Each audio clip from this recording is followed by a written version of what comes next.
उत्तर प्रदेश के एक छोटे से गांव बरुआ में एक साधारण सा घर था। उस घर में रहता था विक्रम, 23 साल का नौजवान। गांव की गलियों में जब भी वो निकलता, लोग कहते, अरे ये विक्रम है, बड़ा होशियार है, अगर मौका मिला तो जरूर बड़ा आदमी बनेगा। विक्रम बचपन से ही तेज तर्रार था, पढ़ाई में अच्छा, सोचने में और भी बेहतर, लेकिन घर की हालत बेहद खराब। पिता राम सागर मजदूरी करते थे, माँ सुशीला खेतों में दूसरों के लिए काम करती। घर में 4 बहनें और एक छोटा भाई, खाने तक के लाले रहते थे। कई बार माँ सिर्फ बच्चों को खाना खिलाकर खुद भूखी सो जाती थी। विक्रम का सपना था शहर जाकर पढ़ना, नौकरी करना और अपने परिवार को गरीबी से निकालना। लेकिन गांव का माहौल ऐसा था कि लोग कहते, पढ़ लिख कर क्या करेगा, आखिरकार खेत ही जोतना है।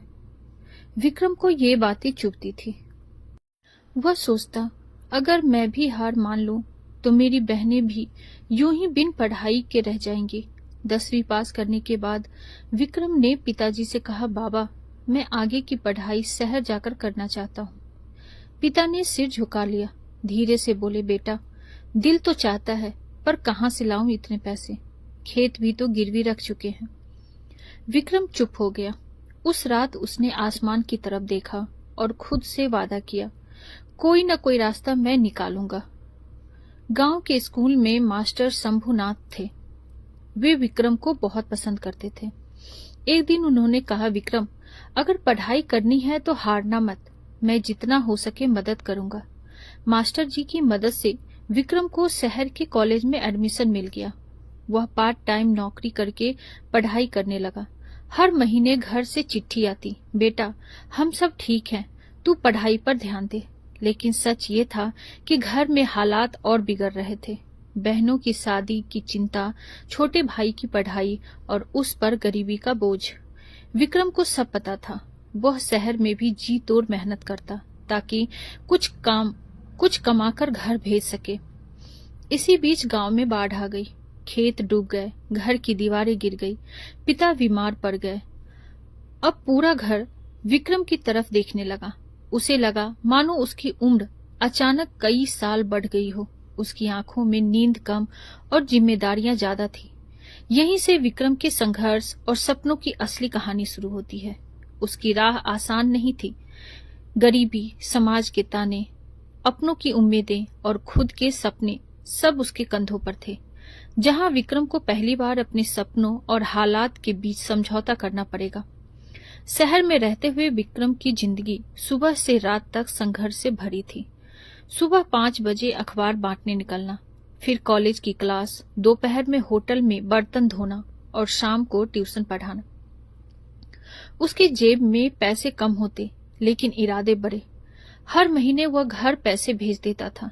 माँ की चिट्ठियों में लिखा होता, बेटा, तेरे पैसों से घर का चूल्हा जलता है, भगवान तुझे सलामत रखे। विक्रम के मन में कई छोटे छोटे सपने थे। वह चाहता था कि बहनों की शादी अच्छे घर में हो, भाई पढ़ाई करके अफसर बने, माँ पिता चैन की सांस ले। लेकिन इन सपनों के साथ एक और सपना जुड़ा था, उसका अपना घर बसाना। कॉलेज में उसकी मुलाकात सोनाली से हुई। सोनाली अमीर घर की लड़की थी, पढ़ाई में तेज और दिल से सीधी सादी। दोनों के बीच दोस्ती हुई, फिर धीरे धीरे प्यार। सोनाली कहती, विक्रम, मैं तुम्हारे संघर्ष को देखकर हैरान हूँ। तुम्हें देखकर लगता है कि मेहनत से कोई भी सपना सच हो सकता है। विक्रम को पहली बार लगा कि उसकी जिंदगी में भी खुशियों की जगह है। इसी बीच गांव से खबर आई, बड़ी बहन गीता की शादी तय हो गई है, लेकिन दहेज में मोटरसाइकिल और नगद चाहिए। माँ रोती हुई बोली, बेटा, बिना दहेज के शादी नहीं होगी, तेरे पापा बीमार हैं, अब तू ही कुछ कर। विक्रम के पैरों तले जमीन खिसक गई। वह खुद अभी संघर्ष कर रहा था और घर से ऐसी मांग। उसने सोनाली से कहा, मुझे अपनी बहन की शादी करनी है, इसके लिए मुझे कुछ साल और मेहनत करनी पड़ेगी। सोनाली बोली, मैं इंतजार करूंगी, तुम पहले अपना फर्ज निभाओ। लेकिन किस्मत को ये मंजूर न था। सोनाली के घर वालों को जब दोनों के रिश्तों का पता चला, उन्होंने साफ इनकार कर दिया। हम अपनी बेटी की शादी किसी गरीब लड़के से नहीं करेंगे, सोनाली रोती रही, लेकिन उसका रिश्ता कहीं और तय कर दिया गया। विक्रम अकेला रह गया। उसके दिल में प्यार की एक कली खिली थी, जो हालात की आंधी में टूट गई। वह रात भर छत पर बैठा आसमान देखता रहा और खुद से कहता रहा, मेरी खुशियां शायद मेरे लिए नहीं बनी, मुझे सिर्फ अपने परिवार का सहारा बनना है। उसने तय कर लिया कि अब वह सिर्फ मेहनत करेगा, सिर्फ घर वालों के लिए जिएगा। कॉलेज की पढ़ाई पूरी करने के बाद वह नौकरी की तलाश में दिल्ली चला गया। दिल्ली की चकाचौंध भरी गलियों में विक्रम की जिंदगी नई दिशा लेने लगी। कॉलेज की डिग्री हाथ में आने के बाद उसने एक प्राइवेट कंपनी में नौकरी पा ली। तनख्वाह बहुत ज्यादा नहीं थी, लेकिन गांव के हिसाब से अच्छी थी। हर महीने वह पिताजी के इलाज, बहनों की शादी और भाई की पढ़ाई के लिए पैसे भेजता। माँ हर बार आशीर्वाद देती, बेटा तू हमारे घर का भगवान है। विक्रम रोज सुबह लोकल ट्रेन से ऑफिस जाता, शाम को देर रात थका हारा लौटता, लेकिन उसके चेहरे पर तसल्ली होती कि कम से कम अब घर में कोई भूखा नहीं सोता। वह सपनों के छोटे छोटे धागे बुन रहा था। धीरे धीरे घर की हालत सुधरने लगी थी। जुलाई की एक बरसाती शाम थी। विक्रम ऑफिस से देर तक काम करके निकला। सड़कें फिसलन भरी थी, ट्रैफिक बहुत था। वह अपने दोस्त की बाइक पर बैठा ही था कि एक तेज रफ्तार ट्रक सामने से आया और जोरदार टक्कर हुई। सड़क पर खून, चीखें और भीगी बारिश की बूंदें। लोग भागकर आए और विक्रम को उठाकर अस्पताल ले गए। डॉक्टरों ने बताया इसका पैर बुरी तरह कुचल गया है, बचाने के लिए तुरंत ऑपरेशन करना पड़ेगा। ऑपरेशन तो हुआ, लेकिन डॉक्टर ने परिवार को बुलाकर कहा, हमें इसका एक पैर काटना पड़ा। अब यह जिंदगी भर लंगड़ेपन के साथ ही चलेगा। यह सुनकर माँ बेहोश हो गई। पिता की आंखों से आंसू रुक ही नहीं रहे थे। जब विक्रम को होश आया और उसने खुद को देखा, उसका बायां पैर घुटने के नीचे से गायब था। वह फूट फूट कर रो पड़ा, भगवान मेरे साथ ही क्यों? विक्रम ने सोचा था कि वह अपनी मेहनत से परिवार को ऊपर उठाएगा, लेकिन अब नौकरी का क्या होगा, घर का क्या होगा, उसका सपना कैसे पूरा होगा? कुछ रिश्तेदार अस्पताल आए और धीरे धीरे बातें करने लगे। अब ये किस काम का? लंगड़ा आदमी घर का सहारा कैसे बनेगा? ये सुनकर विक्रम का दिल 1000 टुकड़ों में बिखर गया। उसने तकिए में मुंह छुपाकर पूरी रात आंसू बहाए, लेकिन उसकी माँ ने उसका हाथ थामा और कहा, बेटा तू ही मेरा वीर है। पैर नहीं है तो क्या, तेरी मेहनत और हिम्मत ही तेरी ताकत है। तू चाहे जैसा भी हो, मेरे लिए तू सबसे बड़ा सहारा है। माँ की ये बातें विक्रम के दिल में चिंगारी बन गई। उसने ठान लिया, मैं हार नहीं मानूंगा।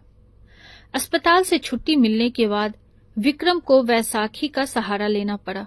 वह धीरे धीरे चलना सीख रहा था, पर दिल में एक ही डर था, क्या अब नौकरी बचेगी? क्या घर वालों का सहारा बन पाऊंगा? कई हफ्तों बाद विक्रम गांव लौटा। पूरा गांव उसे देखने आया। कुछ लोग सहानुभूति जताते तो कुछ लोग हंसकर फुसफुसाते, देखो शहर जाकर लंगड़ा बनाया। ये शब्द तीर की तरह चुभते।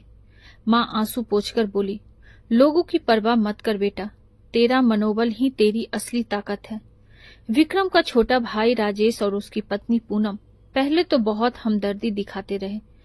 पूनम कहती, देवर जी अब आप आराम करो, घर के काम हम देख लेंगे। लेकिन धीरे धीरे उनके शब्द बदलने लगे। पूनम ताने देती, घर का बोझ अब और कौन उठाएगा, अब तो बस खाने वाले रह गए हैं। राजेश भी माँ से कहता, भैया का इलाज तो हो गया, लेकिन अब उनसे क्या उम्मीद रखनी, हमें अपना भी तो भविष्य देखना है। बीमारी से कमजोर पिता सब कुछ सुनते लेकिन चुप रहते। शायद उनके मन में अपराध बोध था कि वह बेटे का सहारा नहीं बन पाए। विक्रम के दिल पर पहाड़ टूट रहा था। जो अपने थे वही धीरे धीरे पराये लगने लगे। एक शाम विक्रम आंगन में बैठा था। उसने देखा कि घर की औरतें उसके बारे में बातें कर रही थी। अब तो उसकी शादी भी मुश्किल है, कौन लड़की अपने घर लंगड़े को ले जाएगी? विक्रम की आंखें भर आई। वह सोचने लगा, क्या सच में मैं सिर्फ बोझ बन गया हूँ? माँ उसके पास आई और बोली, बेटा, कभी मत सोचना कि तू बोझ है। अगर तू ना होता तो ये घर कब का उजड़ जाता। तेरे ही भेजे पैसों से बहन की शादी हुई, तेरे ही सहारे ये घर खड़ा है। माँ की बातें उसके टूटे दिल पर मरहम थी, लेकिन भाभी पूनम के मन में कुछ और ही था। वह चाहती थी कि विक्रम घर से निकल जाए ताकि सारी जमीन जायदाद उसके पति और बच्चों की हो। वह अक्सर राजेश को भड़काती, भैया अब किसी काम के नहीं, अगर ये यहीं रहे तो हमारा भविष्य चौपट हो जाएगा। राजेश भी धीरे धीरे उसकी बातों में आने लगा। गांव के लोग धीरे धीरे विक्रम से दूरी बनाने लगे थे। जिस नौजवान पर सबको गर्व होता था, अब वही दया और तानों का पात्र बन गया था। मगर असली वार तो घर के भीतर होना बाकी था। भाभी पूनम के मन में लोभ और डर दोनों था। वह सोचती, अगर विक्रम यहीं रहा तो जमीन का हिस्सा मांग लेगा। बेहतर है कि इसे घर से निकाल दूं। उसने छोटे छोटे ताने देना शुरू किए। देवर जी, दिन भर बैठकर खैरात खाने से घर नहीं चलता, कभी हमारे बारे में भी सोचिए। विक्रम चुप रह जाता। वह जानता था कि बहस करने से आग और भड़क जाएगी। एक दिन पूनम ने घर में हंगामा खड़ा कर दिया। वह जोर जोर से चिल्लाने लगी, मुझे तो अब इस घर में डर लगने लगा है। देवर जी दिन रात मुझे घूरते रहते हैं। गांव की औरतें इकट्ठा हो गई। राजेश ने भी गुस्से में आकर विक्रम को डांट दिया, भैया, अगर ये सच है तो आपको शर्म आनी चाहिए। विक्रम का दिल दहल उठा। उसने कांपती आवाज में कहा, राजेश, मैं तेरे बच्चों को अपनी जान से भी ज्यादा मानता हूँ। तू सोच भी कैसे सकता है कि मैं तेरी पत्नी पर बुरी नजर डालूंगा। मगर पूनम ने आंसू बहाकर सबको यकीन दिला दिया कि वह सच कह रही है। माँ सुशीला विक्रम के पास आई और बोली, बेटा, मुझे पता है तू ऐसा कभी नहीं कर सकता, लेकिन ये दुनिया औरत के आंसू पर जल्दी यकीन कर लेती है। माँ की आंखों में दर्द था, पर उनके दिल में अपने बेटे पर अटूट विश्वास था। मामला पंचायत तक पहुंचा। गांव के चौधरी ने कहा, राजेश, अगर तेरी बहू कह रही है तो बात में दम होगा। बेहतर है कि विक्रम अब अलग रहे। घर की इज्जत इसी में है। विक्रम हैरान था। जिस गांव को उसने अपना मानकर जिया, वही आज उसे गुनाहगार बना रहा है। राजेश ने माँ से कहा, अम्मा, अब या तो भैया रहेंगे या मैं। अगर ये घर में रहे तो मैं बीवी बच्चों को लेकर अलग हो जाऊंगा। माँ असमंजस में थी। विक्रम ने उनकी आंखों की बेबसी पढ़ ली और बोला, अम्मा, आप चिंता मत कीजिए, मैं ही चला जाता हूँ। शायद यही मेरी किस्मत है। उसने अपनी वैसाखी उठाई और घर के आंगन से बाहर चला गया। विक्रम घर से निकला तो आसमान में बादल उमड़ रहे थे, तेज हवाएं चल रही थी और दूर बिजली चमक रही थी। उसके कदम लड़खड़ा रहे थे। बैसाखी की खटखट सुनसान गली में गूंज रही थी।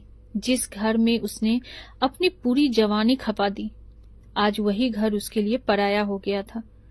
पड़ोसियों ने दरवाजे बंद कर लिए, किसी ने सहारा नहीं दिया। विक्रम अकेला गांव के बाहर बरगद के पेड़ के नीचे जा बैठा।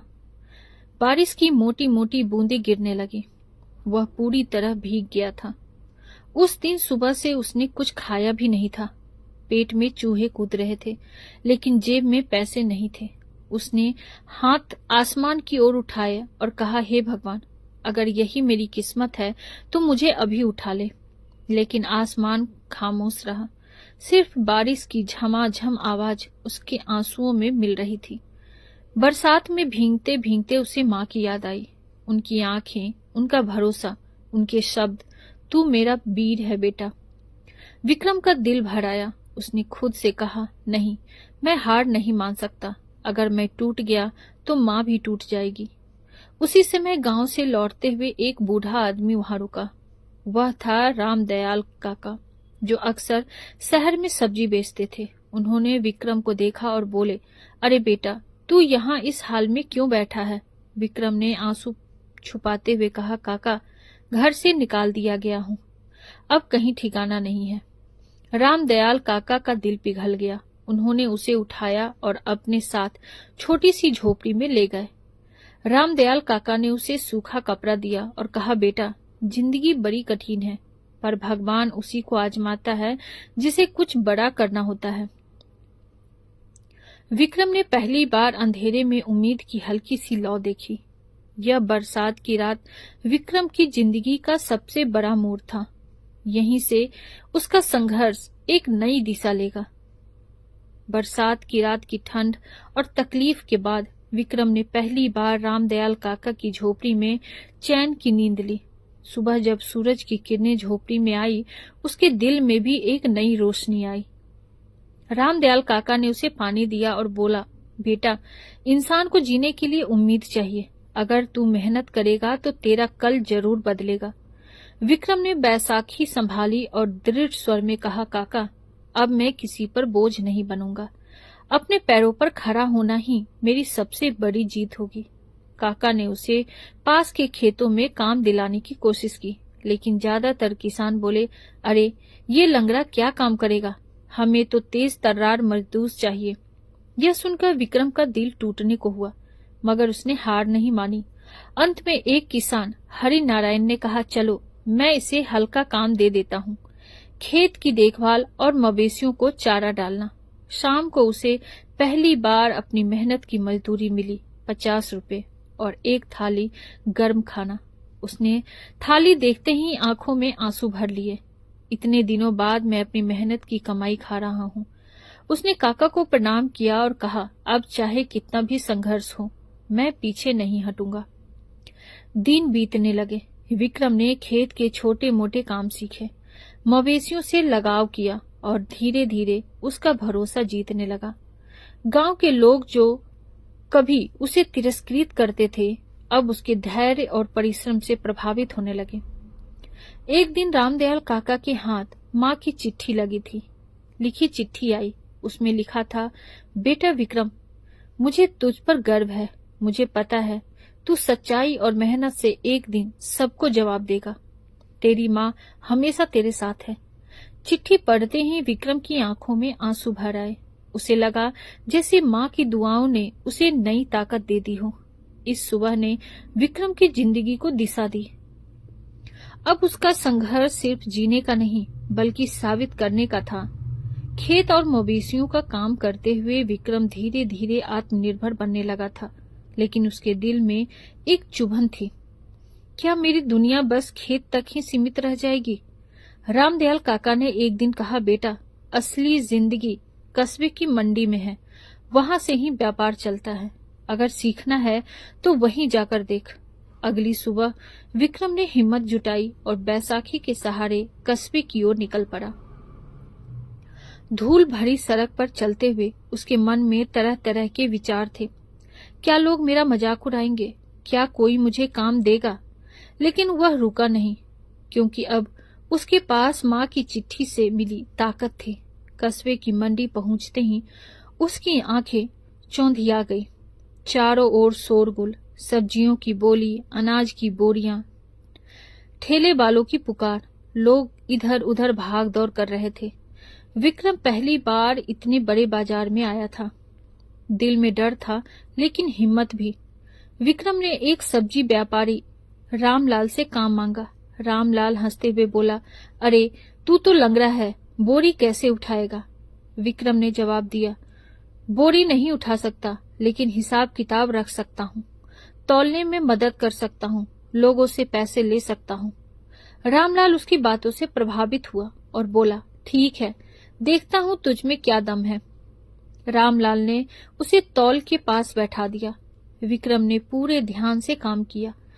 कितने किलो सब्जी गई, कितना पैसा आया, सबका हिसाब रखा। कुछ ही घंटों में रामलाल को एहसास हुआ कि विक्रम ईमानदार और तेज दिमाग वाला है। शाम को उसने विक्रम को 50 रुपए दिए और कहा, आज से तू रोज मेरी इस मंडी में मेरे साथ मंडी में काम करेगा। मंडी में जो लोग उसे पहले शक की नजर से देख रहे थे, अब कहने लगे, देखो ये लंगड़ा लड़का कितना तेज दिमाग का वाला है। विक्रम को पहली बार लगा कि समाज उसके काम को मान्यता दे रहा है। उसका आत्मविश्वास और बढ़ गया और उस रात उसने आसमान की ओर देखते हुए कहा, मंडी मेरा पहला कदम है, लेकिन मेरी मंजिल इससे कहीं बड़ी है। मुझे ऐसा कुछ करना है कि लोग मुझे सिर्फ लंगड़ा नहीं, बल्कि मेहनती और काबिल इंसान कहे। विक्रम की जिंदगी नई दिशा ले चुकी थी। मंडी ने उसे दुनिया से रूबरू कराया, लेकिन जल्द ही उसे बड़े इम्तिहान का सामना करना पड़ा। मंडी में काम करते हुए विक्रम की ईमानदारी और तेज दिमाग सबको नजर आने लगी थी। जहां बाकी लड़के पैसे का हिसाब बिगाड़ देते, वहां विक्रम हर रुपए का हिसाब साफ साफ रखता। रामलाल व्यापारी अब उस पर भरोसा करने लगा था।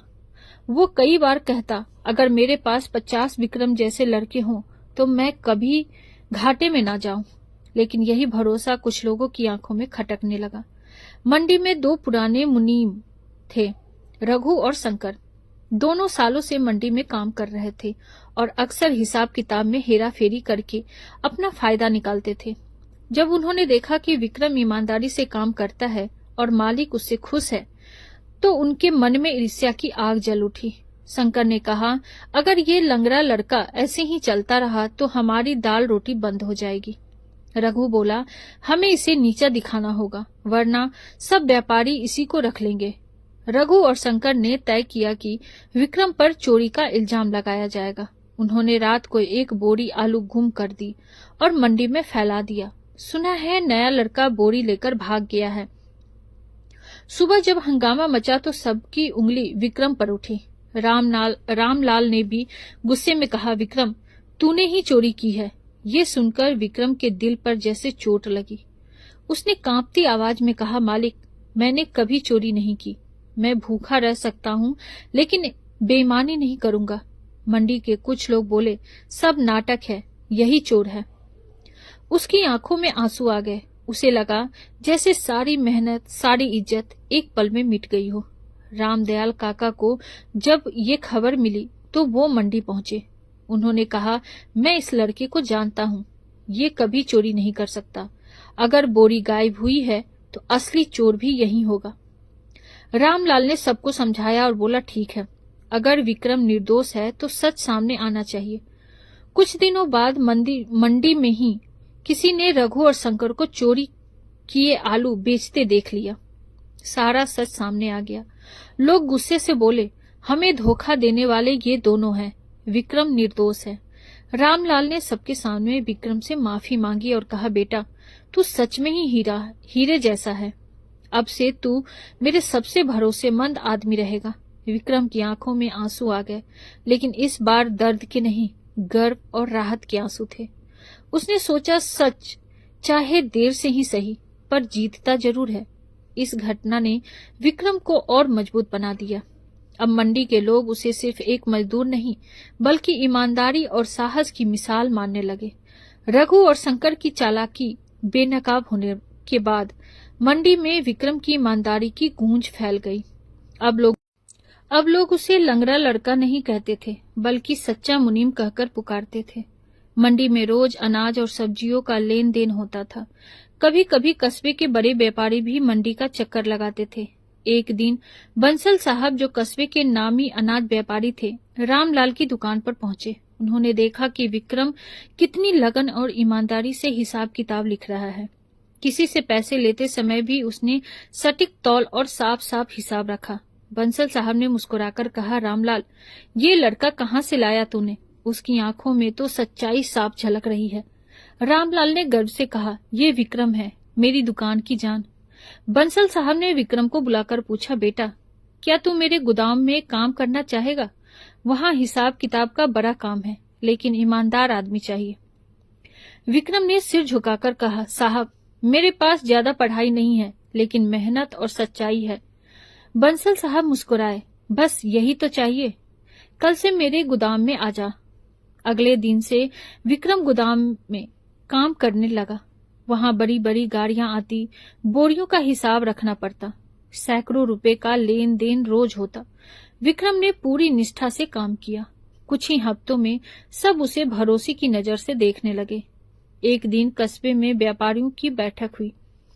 बंसल साहब ने सबके सामने कहा, अगर मेरे व्यापार में आज तक कोई घाटा नहीं हुआ तो उसका श्रेय इस लड़के को जाता है। मैं इसे अपना दाहिना हाथ मानता हूँ। तालियों की गड़गड़ाहट गूंज उठी। विक्रम की आंखें नम हो गई।